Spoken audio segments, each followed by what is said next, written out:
Ako si Daniza Lopez at narito ang mga napapanahong balita.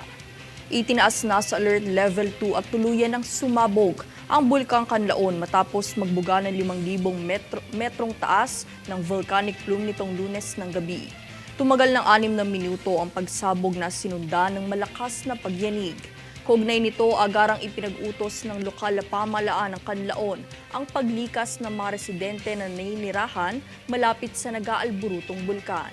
Sa tala, nasa higit 100 bakwit ang inilika sa kasagsagan ng pagsabog ng bulkan kung saan pinag-iingat ang mga residente sa epekto ng ashfall sa kalusugan.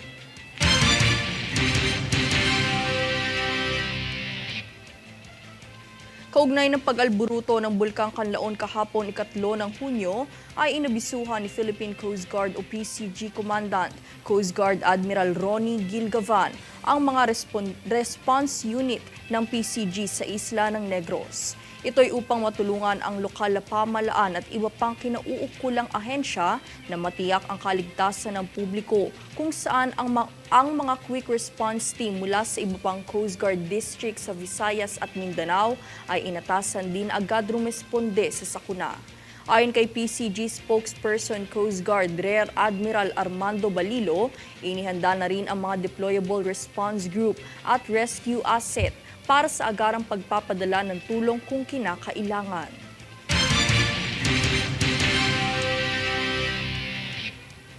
Ayon kay Senate President Cheese Escudero, mas mataas ang tsansa na maipasa ang anti-discriminatory bill kaysa sa SOGI bill.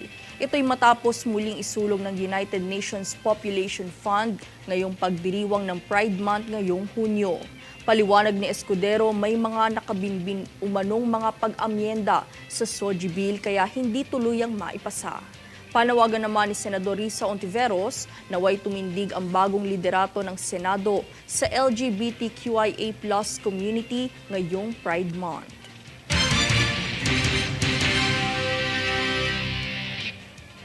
Kami ang boses ng pagbabago. Ako si Daniza Lopez at ito ang News Force. Sa ulo ng mga balita. Alert Level 2 itinaas sa pagputok ng Bulkang Kanlaon. NFA target itaas ang pondo ng palay para palakasin ang benta ng bigas. PBBM nilagdaan ng batas na pagpapataas ng allowance ng mga guro sa pampublikong paaralan. Senate President Cheese Escudero naniniwalang mas mataas ang tsansang maipasa ang anti-discriminatory bill kaysa sa SOGI bill.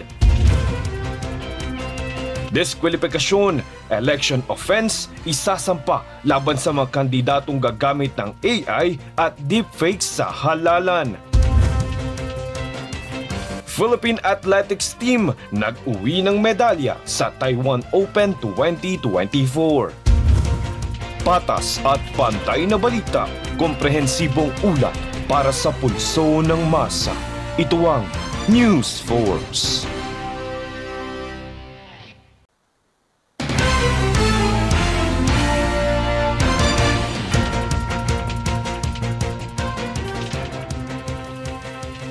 Ako si Daniza Lopez at narito ang mga napapanahong balita.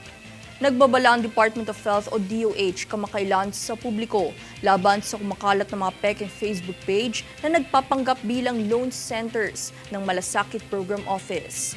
Nilinaw ng DOH na walang mga serbisyo o opisina na umiiral sa kasalukuyan at walang anumang kaugnayan sa kagawaran ang nasabing mga pekeng Facebook page kung saan maaaring magsampa ng kasong kriminal ang kagawaran kung magpapatuloy ang kaukulang mga post.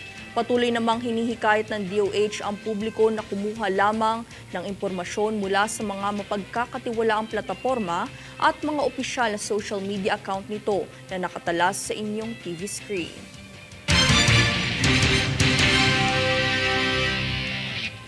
Upang mas mapaigting ang serbisyong hatid ng Bureau of Customs o BOC, siniyasat ito ang mga pasilidad sa pantalan ng Cebu at Mactan. Para sa buong detalye, narito ang ulat ni Jade Buhoy. Kamakailang siniyasat ng Bureau of Customs o BOC ang mga pantalan sa lugar ng Cebu at Mactan. bilang bahagi ng kanilang hangaring mapaigting ang serbisyo at aksyon nito na kinakailangan ng publiko. Bahagi ng nasabing inspeksyon ay ang Intelligence Group, Intelligence and Investigation Service, maging ang inspection project ng Subport of Mactan, kung saan binigyan diin sa nasabing inspeksyon ang katapatan sa pangongolekta ng buwis, tuloy-tuloy na pagpapatayo ng mga infrastruktura, mga kasanayan, maging ang pagsasapinal ng mga patakarang kinakailangan ng BOC. Ayon sa ahensya, matapos ang nasabing inspeksyon, pinapangatawanan rin ng Mactan, Cebu ang kaligtasan na kinakailangan ng mga pantalan. Jade Buhoy, nag-uulat para sa One Media Network.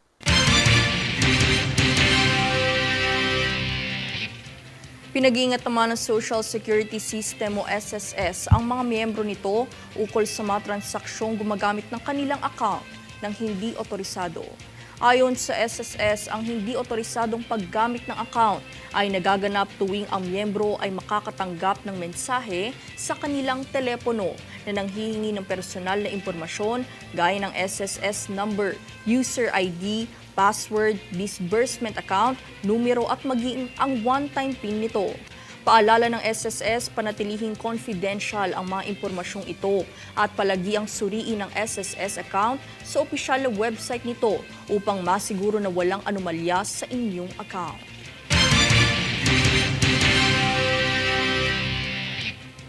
Kami ang boses ng pagbabago. Ako si Daniza Lopez at ito ang News Force. Sa ulo ng mga balita. Alert Level 2 itinaas sa pagputok ng Bulkang Kanlaon. NFA target itaas ang pondo ng palay para palakasin ang benta ng bigas. PBBM nilagdaan ng batas na pagpapataas ng allowance ng mga guro sa pampublikong paaralan. Senate President Chis Escudero naniniwalang mas mataas ang tsansang maipasa ang anti-discriminatory bill kaysa sa SOGI bill. Diskwalifikasyon, election offense, isasampa laban sa mga kandidatong gagamit ng AI at deepfakes sa halalan. Philippine Athletics Team nag-uwi ng medalya sa Taiwan Open 2024. Patas at pantay na balita, komprehensibong ulat para sa pulso ng masa. Ito ang News Force.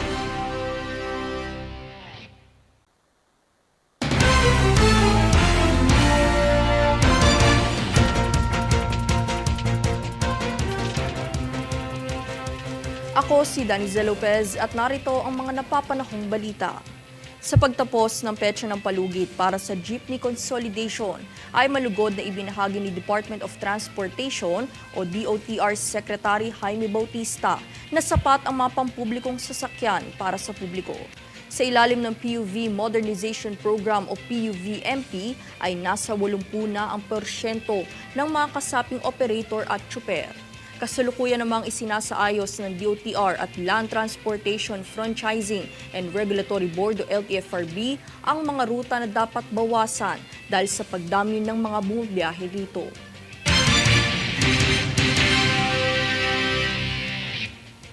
Tungo sa mas mainam na produksyon ng palay at mas pinaigting na pagpapalawig sa bentahan ng bigas sa bansa, maging sa mga karatig bayan nito, naglayon ang National Food Authority o NFA na mabigyan ng sektor ng sapat na pondo. Panoorin mula kay Jade Buhoy. Mungkahi ng National Food Authority o NFA sa bansa ay itaas ang pondo nito mula higit sa 2 milyon gawin itong 3 milyon sako ng bigas upang mas mapataas ang kalakalan nito sa merkado.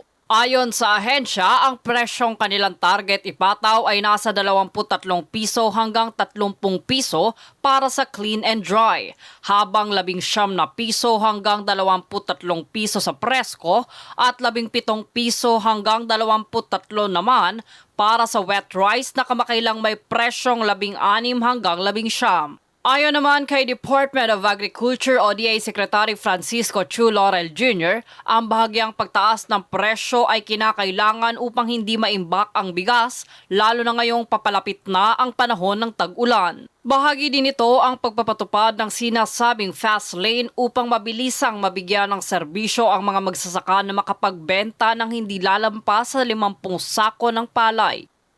Jade Buhoy, nag-uulat para sa One Media Network.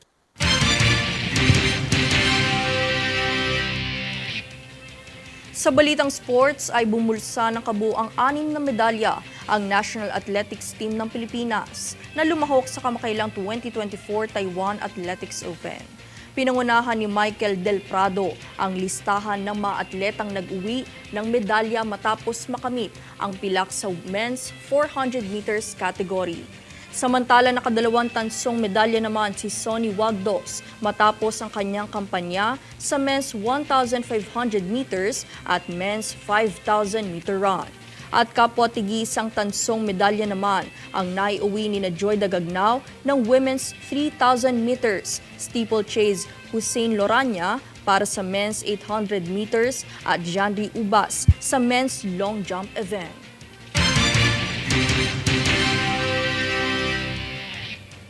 Kami ang boses ng pagbabago. Ako si Daniza Lopez at ito ang News Force. Sa ulo ng mga balita. Alert Level 2 itinaas sa pagputok ng Bulkang Kanlaon. NFA target itaas ang pondo ng palay para palakasin ang benta ng bigas. PBBM nilagdaan ng batas na pagpapataas ng allowance ng mga guro sa pampublikong paaralan. Senate President Chis Escudero naniniwalang mas mataas ang tsansang maipasa ang anti-discriminatory bill kaysa sa SOGI bill. Diskwalifikasyon, election offense, isasampa laban sa mga kandidatong gagamit ng AI at deepfakes sa halalan. Philippine Athletics Team nag-uwi ng medalya sa Taiwan Open 2024. Patas at pantay na balita, komprehensibong ulat para sa pulso ng masa. Ito ang News Force.